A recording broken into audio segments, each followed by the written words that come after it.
Erica, there has been talk recently of the possibility that traditionally blue Connecticut could turn red this November when it comes to choosing a president. But a new University of Connecticut Hartford Courant Poll finds that that is a long shot. So here to talk about the results are Jennifer Deneen, the UConn poll director, also Ronald Shurin, who is an associate professor of political science, and Rick Green, current political editor. Good to see all of you. Thanks for being here. Thanks for having us. So let's show everybody the numbers. We'll take what the numbers were in Connecticut first. Obama has the lead, 53% to Romney's 32%. Undecided equals 12%. So this is in Connecticut. Then another poll looked at what the national numbers are. Obama's ahead 46% to Romney at 43%, with undecided at 8%. So Jennifer, what are your thoughts just on these two different polls here? Right, and so that's important to note that we did two separate polls, a sample of Connecticut likely voters, 517 of them, as well as a national sample of over 1,000 likely voters. Nationally, the race is tight. Yeah. It's very tight, and we're seeing that other polls are showing that the bounce may have be on its downside in terms of the conventions, and the race is pretty close.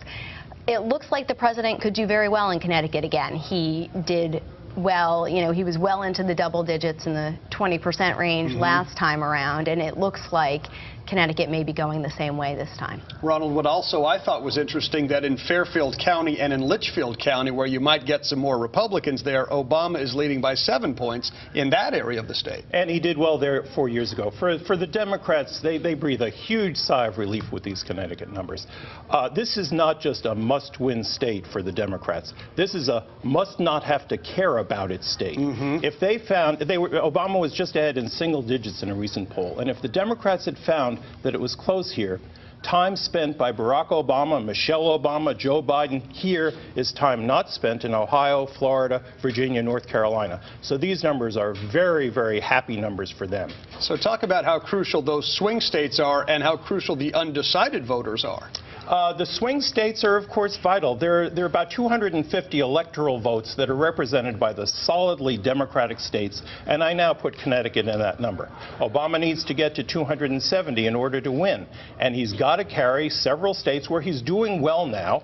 In the recent polls, Ohio, Virginia, Florida, some others where he's not doing quite as well, like North Carolina. So it's going to be a tight race, and we'll see what happens. Rick, your thoughts on these numbers? Were you surprised by them?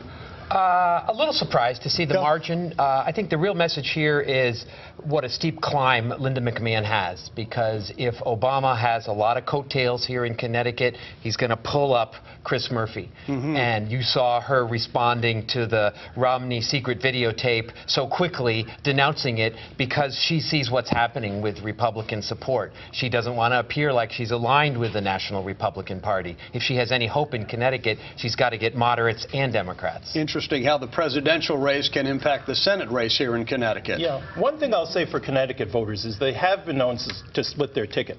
Bush Sr. carried Connecticut in '88, but Joe Lieberman won. In '84, Republicans did well. Democrats do well at the lower levels as well. So Connecticut voters can split their ticket, but certainly these are good numbers for the Murphy campaign in terms of getting some pull from the Obama victory. Jennifer, some other interesting numbers. 52% think Obama will win. 27% think Romney will win. What exactly does that mean? Who does that help, if anybody? I think that helps Obama as well.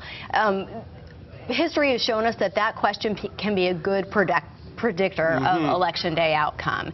So the presidential vote, the horse race question that we talk about, that's people saying what they want. The who do you think will win is people saying what they think will happen, and that has a lot to do with what they see the momentum being and what they're hearing. They're hearing that the Obama campaign is doing well. They're not hearing the same sorts of things about the Romney campaign, and that can impact who shows up on Election Day. Sure.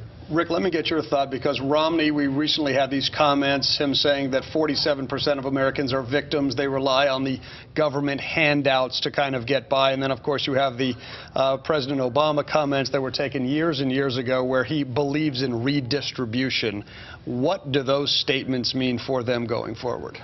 Well, I think you have to look at the history of Connecticut here, and that was very recent for this poll, because the poll just did maybe not include that incident. But I think that Connecticut voters are going to swing more Democrat, and they're going to be less influenced by anything Romney tries to do to come back from his comments. And we've got about another few seconds, but Ron, I'll give the last one to you. Obama doesn't really get a lift for being in office when the Navy SEALs took out Osama bin Laden.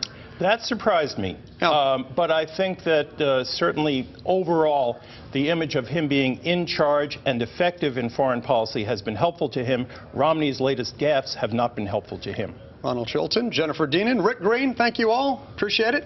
Thank you. Fun to talk to you. All right. Still to come, we are going to find out how to use a new website that partners with companies to save customers money just buying the things that they need anyway. So we'll have that also coming up for you. Connecticut Tourism Campaign has done the work for you. We'll talk about the best places to enjoy the fall right here in the Nutmeg State. And a little bit later on, hot travel deals. Our AAA travel agent is pointing out some of the best places for a vacation this time of year. We've got it for you coming up.